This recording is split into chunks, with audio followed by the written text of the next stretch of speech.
하나님의 말씀 다니엘서 8장 1절 말씀만 봉독하겠습니다. 나 다니엘에게 처음에 나타난 이상 후 벨세살 왕 3년에 다시 이상이 나타나니라. 처음에 나타난 이상이 7장입니다. 7장에 이어서 이제 세 번째로 2장, 7장, 그 다음에 세 번째 오늘 8장에서 이제 이상을 보는데 이것은 이스라엘에 관한 예언으로 볼 수가 있습니다. 그래서 벨사살 왕 3년에 이렇게 언급됐다는 것은 이제 정말 이 8장의 내용이 사실이고 진실하다는 것을 강조하기 위해서 이렇게 벨사살 왕 3년에 이상을 봤다는 것을 기록한 것이고요. 내가 이상을 보았는데 내가 그것을 볼 때에 내 몸은 엘람도 수산성에 있었고 내가 이상을 보기는 얼레 강변에 서니라. 이제 얼레 강변에서 이상을 봤다는 내용이고요. 내가 눈을 들어본 적 강가에 두 뿔 가진 순양이 섰는데 그 두 뿔이 다 길어도 한 뿔은 다른 뿔보다도 길었고 그 긴 것은 나중에 난 것이었더라. 강가에서 본 환상 중에 두 뿔입니다. 두 뿔 가진 순양은 메대와 바사 나라입니다. 두 뿔이 다 길어도 한 뿔이 다른 뿔보다 길었다는 것은 바사가 더 길다는 것은 바사가 더 강했다는 것입니다. 그래서 두 민족 중에 메대보다 바사가 더 강해져서 메대는 짧은 통치이어서 바사 제국으로 통일될 것임을 여기서 의미합니다. 내가 본 적 그 순양이 서와 북과 남을 향하여 받으나 그것을 당할 짐승이 하나도 없고 그 손에서 능히 구할 이가 절대로 없으므로 그것이 임의로 행하고 스스로 강대하더라. 이제 메대 바사가 서쪽으로는 리디아, 이오니아, 드라케의 마게도냐, 또 북쪽으로는 코커서스, 또 300의 카피스족 이런 지역, 카피스의 이런 지역이고, 그리고 동쪽으로는 스키타이족 지역, 그리고 아랄해에 이르는 옥수수 골짜기까지, 그리고 남쪽으로는 바벨론 제국과 애굽 본토까지 이것을 가리키는데 이 나라들이 바사 제국에 정복당하게 될 것이라는 것을 말씀하고 있습니다. 그래서 주변 국가의 무력함을 여기서 말하는 동시에 바사 제국의 강대함을 여기서 부각시키고 있습니다. 내가 생각할 때에 한 순염소가 서편에서부터 와서 온 주변에 두루 다니되 땅에 닿지 아니하며 그 염소 두 눈 사이에 현저한 뿔이 있더라. 이 말씀은 이제 순염소, 바사 제국 순양을 몰아내고 새로운 건동의 패자가 등장한다. 이것은 헬라, 그리스 제국을 여기서 상징합니다. 결국은 순양은 이제 패배되고 이제 순염소가 나타나는 거죠. 이제 순염소가 나타나는데 두 눈 사이에 현저한 뿔이 있더라. 이것은 이제 알렉산더 대왕을 여기서 묘사하는 그런 말씀입니다. 그래서 알렉산더가 나와서 이제 급격한 세력을 확장하는 강대한 헬라 제국을 건설하는 것을 볼 수가 있는데요. 그것이 이제 알렉산더가 나와서 헬라가 나와서 두 뿔 가진 순양 메데바사죠. 곧 내가 본 바 강가에 있었던 양에게로 나아가되 분노한 힘으로 그것들에게 달려가더니 내가 본 적 그것이 순양에게로 가까이 나아가서는 더욱 성내어 그 순양을 쳐서 그 두 뿔을 꺾으나 순양에게는 그것을 대적할 힘이 없으므로 그것이 순양을 땅에 엎드러뜨리고 짓밟았으나 능히 순양을 그 손에서 벗어나게 할 리가 없었더라. 결국은 순염소인 이 헬라에게 순양인 메데바사가 이제 패배당한다는 그 내용을 여기서 기록하고 있고요. 순염소가 스스로 심히 강대하여 가더니 강성할 때에 그 큰 뿔이 꺾이고 그 대신에 현저한 뿔넷이 하늘 사방을 향하여 났더라. 이제 이 순염소가 강대했지만 결국은 강성할 때 그 큰 뿔이 꺾입니다. 결국 알렉산더가 사망을 하고요. 그 대신에 현저한 뿔넷이 하늘 사방을 향하여 있더라. 알렉산더의 부하 4명이 이제 4개의 나라로 이렇게 나눠지는 것을 여기서 말씀합니다. 그중 한 뿔에서 또 작은 뿔 하나가 나서 남편과 동편과 또 영화로운 땅을 향하여 심히 커지더니 결국 그 한 뿔에서 작은 뿔 하나가 납니다. 이것은 바로 안티쿠스 에피파네스가 이게 작은 뿔로 여기서 말씀되고 있습니다. 그 한 뿔이라는 것은 셀루쿠스 왕조에서 이런 작은 뿔 안티쿠스가 났다는 것이고요.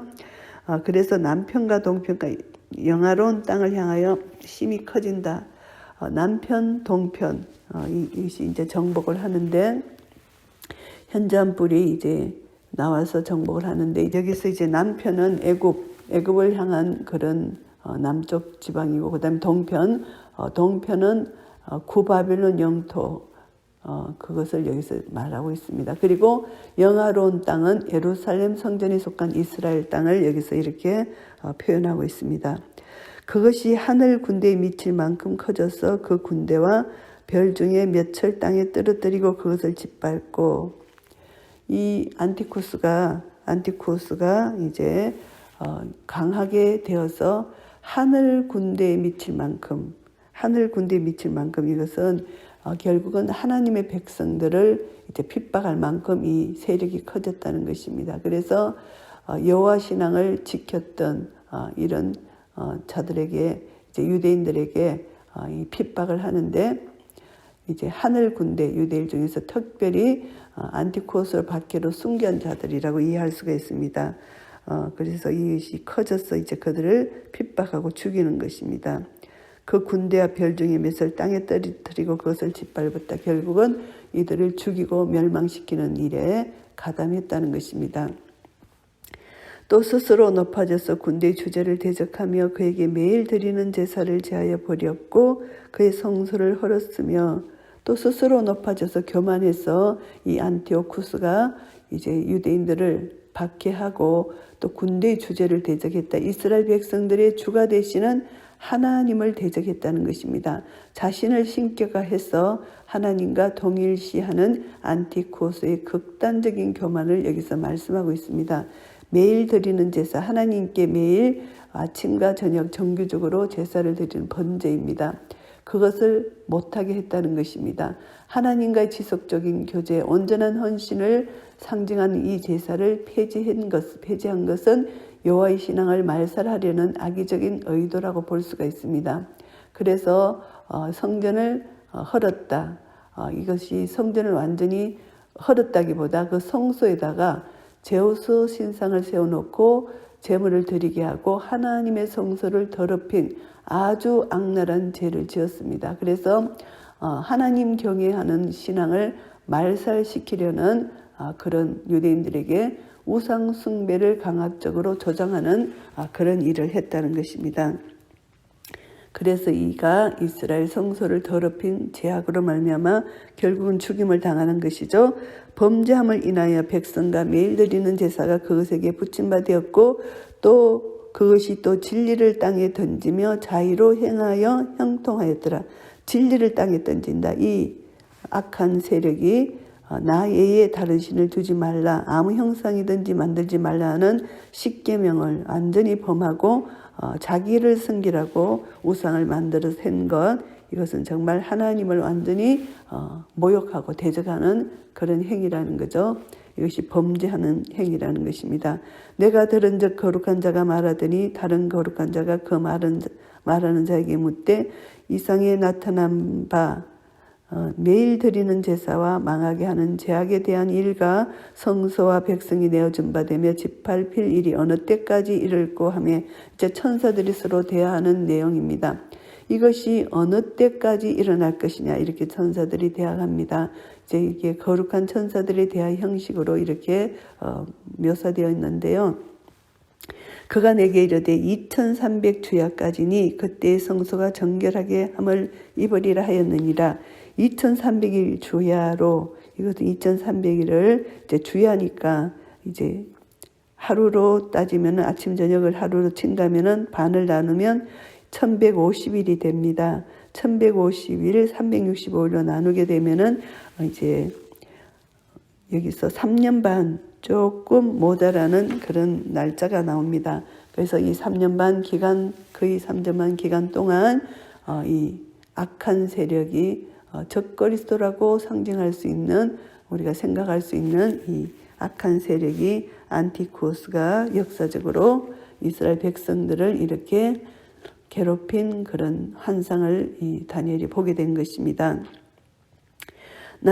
다니엘이 이 이상을 보고 그 뜻을 알고자 할 때 사람 모양 같은 것이 내 앞에 섰고, 이제 이 이상을 알기를 원했습니다. 그랬을 때 사람 모양 같은 것이 자기 앞에 섰습니다. 내가 들은즉 얼레 강 두 언덕 사이에서 사람의 목소리가 있어 외쳐 이르되 가브리엘아, 이 이상을 이 사람에게 깨닫게 하라 하더니 그가 나의 선 곳으로 나왔는데 그 나올 때에 내가 두려워서 얼굴을 땅에 대고 엎드리매 그가 내게 이르되 인자야 깨달아 알라, 이 이상은 정한 때 끝에 관한 것이니라. 신적 근이 압도되어서 혼절한 상태를 여기서 말씀합니다.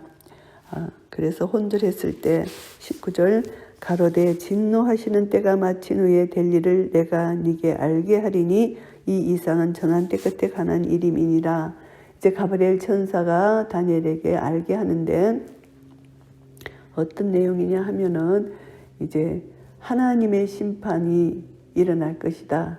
그래서 결국은 안티오쿠스 통치, 유대인들에 대한 박해, 이것은 하나님의 섭리에 의해서 완전히 심판받을 것이라는 것을 여기서 말씀하고 있습니다.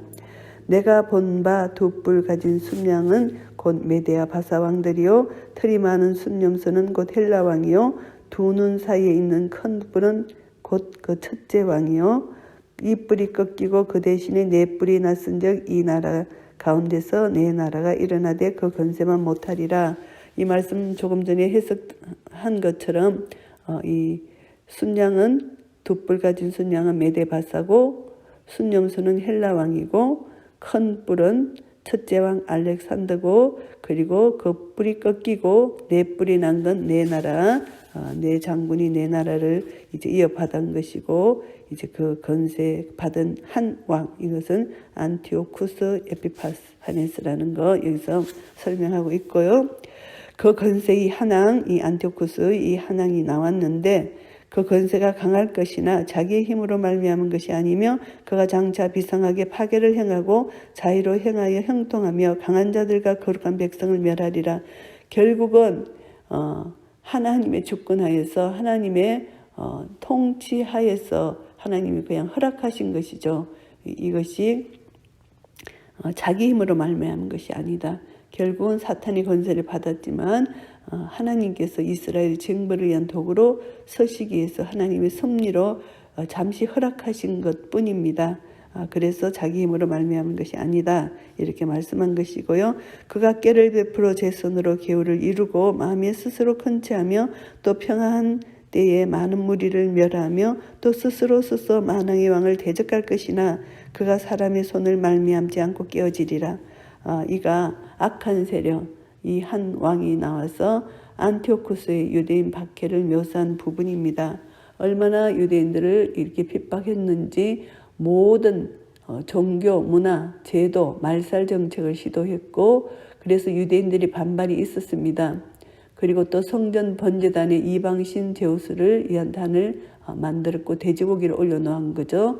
그래서 성수 안에 우상 제우스상을 놓고 돼지고기를 넣었다는 거. 이것은 완전히 유대인들로 하여금 안식일, 율법, 할례 모든 준수를 엄격하게 금지시켰다는 것입니다. 그래서 이를 거역하는 유대인들을 무참하게 학살시켰습니다. 이것으로 인하여 이 박해로 인하여 마카비 혁명이 일어난 것입니다. 그래서 이제 그가 사람의 손으로 말미암지 않고 깨어진다는 것, 결국은 하나님의 심판으로 그의 죽음이 인위적 그런 죽음이 아니라 심판적인 하나님의 심판으로 죽음을 당했다. 이것을 알 수가 있습니다. 이미 말한 바 주야에 대한 이상이 확실하니 너는 그 이상을 간수하라. 이는 여러 날 후의 일임이니라. 이제 이상을 간수하라. 미래에 일어날 이것을 비밀로 간수하라는 것입니다. 이에 나 다니엘이 혼절하여 수위를 앓다가 일어나서 왕의 일을 보았느니라. 내가 그 이상을 인하여 놀랐고 그 뜻을 깨닫는 사람도 없었느니라. 혼절하여 수위를 알았습니다. 가브리엘 천사를 통해서 이제 다니엘이 모든 것을 해석을 얻었잖아요. 그래서 정신적으로 긴장했고 그리고 또 이스라엘의 혹독한 고난을 이제 또 예언을 들었기 때문에 아픔을 가졌을 것입니다. 결국은 탈진 상태에 빠져 있다는 겁니다. 그래서 이제 이것을 보면서 이제 다니엘이 혼주를 했지만 수위를 안다가 또 일어나서 또 왕의 일, 왕궁에서 일하는 다니엘의 모습입니다. 메데파사 제국에서 또 일했던 것처럼 또 헬라 제국에서도 일하는 이런 다니엘의 모습입니다. 그리고 내가 그 이상을 인하여 놀랐고 그 뜻을 깨닫는 사람도 없었다. 결국은 환상과 해석을 지속적으로 상기하면서 자기 민족이 당할 고난에 대한 심중적인 우려를 가지게 됐고 이것을 아는 사람, 깨닫는 사람도 없었다. 결국은 다니엘은 이제 하나님이 말씀을 받아서 마음에 품고 이제 아마 이것을 가지고 하나님 나라를 위해서 하나님께 이스라엘 백성들을 위해서 기도하지 않았나 생각할 수가 있습니다. 다니엘서 8장을 정리하겠습니다. 다니엘이 순양과 순염소에 대한 환상을 봤습니다.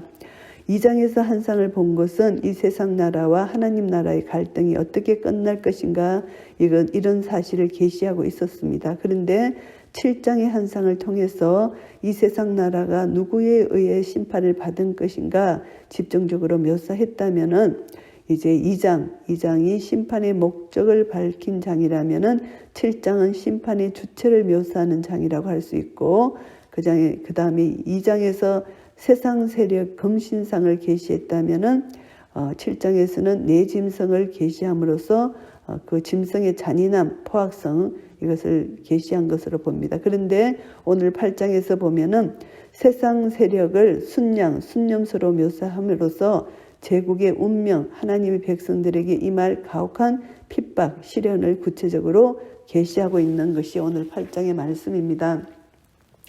그래서 1절부터 14절까지는 이제 순양, 순념소에 대한 환상입니다. 순양이 등장하는데 순양은 이제 큰 힘을 가지고 서와 남과 북을 향하여 이제 그들을 공격하는 것이고 결국은 강대하여 그들을 얻게 된 것이고 순양이 이제 호전적으로 이런 성격을 나타내는데 결국은 하나님을 대적하는 것입니다. 일정 기간 동안 절대적인 힘을 행사했지만 결국은 이제 순념소 헬라에게 멸망을 당합니다. 패배를 당하는데 한 세력이 계속해서 절대적인 힘을 행사할 수 없다는 것을 알 수가 있습니다. 그것은 자신의 힘을 의지하고 교만했기 때문에 반드시 다른 세력에 의해서 결국을 멸망당하게 된다. 이것은 세상 나라의 원리, 힘입니다. 하나님이 세상을 통치하시고 주관하시기 때문에 하나님이 그냥 보고 계시는 것이죠. 하나님의 주권 속에 있는 것입니다. 그리고 결국은 이제 순념소 중에 알렉산더가 현자뿔 가진 알렉산더가 죽고 이제 결국은 그 뿔이 죽고 나서 그 큰 뿔이 꺾이고 그 대신에 현자뿔 넷이 하늘 사방에서 이제 향하여 나는데 이것이 알렉산더 부하 4명의 장군들로 인하여 네 나라가 세워졌다는 것입니다. 그 세워진 네 나라를 이제 우리가 알 수가 있고요. 그 네 나라 중에 이제 한 나라, 이 한 나라가 이제 셀루쿠스 왕조인데 여기서 안티오쿠스 에피파네스가 작은 뿔 하나가 나와서 이스라엘을 완전히 핍박하고 이제 제사 제도를 완전히 폐하는 이런 악을 행하는 그런 내용입니다. 15절부터 27절까지는 이제 환상에 대한 해석입니다. 그래서 이제 이것은 역사적으로 안티오쿠스 에피파네스가 이제 나타나서 이제 모든 이스라엘 백성들 이제 하나님 이름을 해방하고 하나님 이름을 모독하고 성전 제사를 폐하고 우상을 숭배하도록 한 이 모든 것, 이 이스라엘 백성들을 핍박한 이 모든 것이 역사적 사실이었습니다. 이때는 다니엘이 해석을 할 수 없었지만 천사가 이렇게 가르쳐준 해석을 통해서 다니엘은 이렇게 기록한 것이고 우리가 역사적으로 볼 때 이런 일이 이스라엘에게 일어났다는 것을 알 수가 있죠. 그래서 15절부터 19절까지는 이제 하나님의 현현 앞에 된 선 인간의 참된 모습입니다. 거룩한 자가 자기 앞에 오자 얼굴을 향해 대고 엎드렸습니다. 결국 하나님 앞에 선 인간의 모습이 어떤 것인지를 우리가 알 수가 있습니다. 거룩하신 하나님 앞에 우리가 섰을 때 우리 인간은 이렇게 죄인의 모습으로 이렇게 완전히 잠잠해질 수밖에 없다는 것, 이것을 알게 되고요.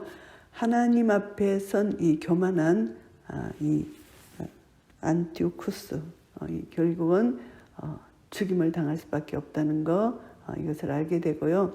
결국은 이제 세상 나라의 성격, 종말에 대해서 하나님이 우리에게 가르쳐 주시는 것은 그들은 하나님을 대적하고 끝까지 하나님 백성들을 괴롭힐 것이지만 결국에 가서는 하나님의 능력에 의해서 결정적으로 심판을 받게 될 것이다. 그러니까 우리 성도들은 이 사실을 알기 때문에 세상의 힘을 두려워하지 말고 담대하게 우리는 믿음으로 나아가야 된다는 것, 결국 하나님은 최후 승리를 우리에게 보장해 주실 것이라는 것을 우리가 깨닫게 됩니다.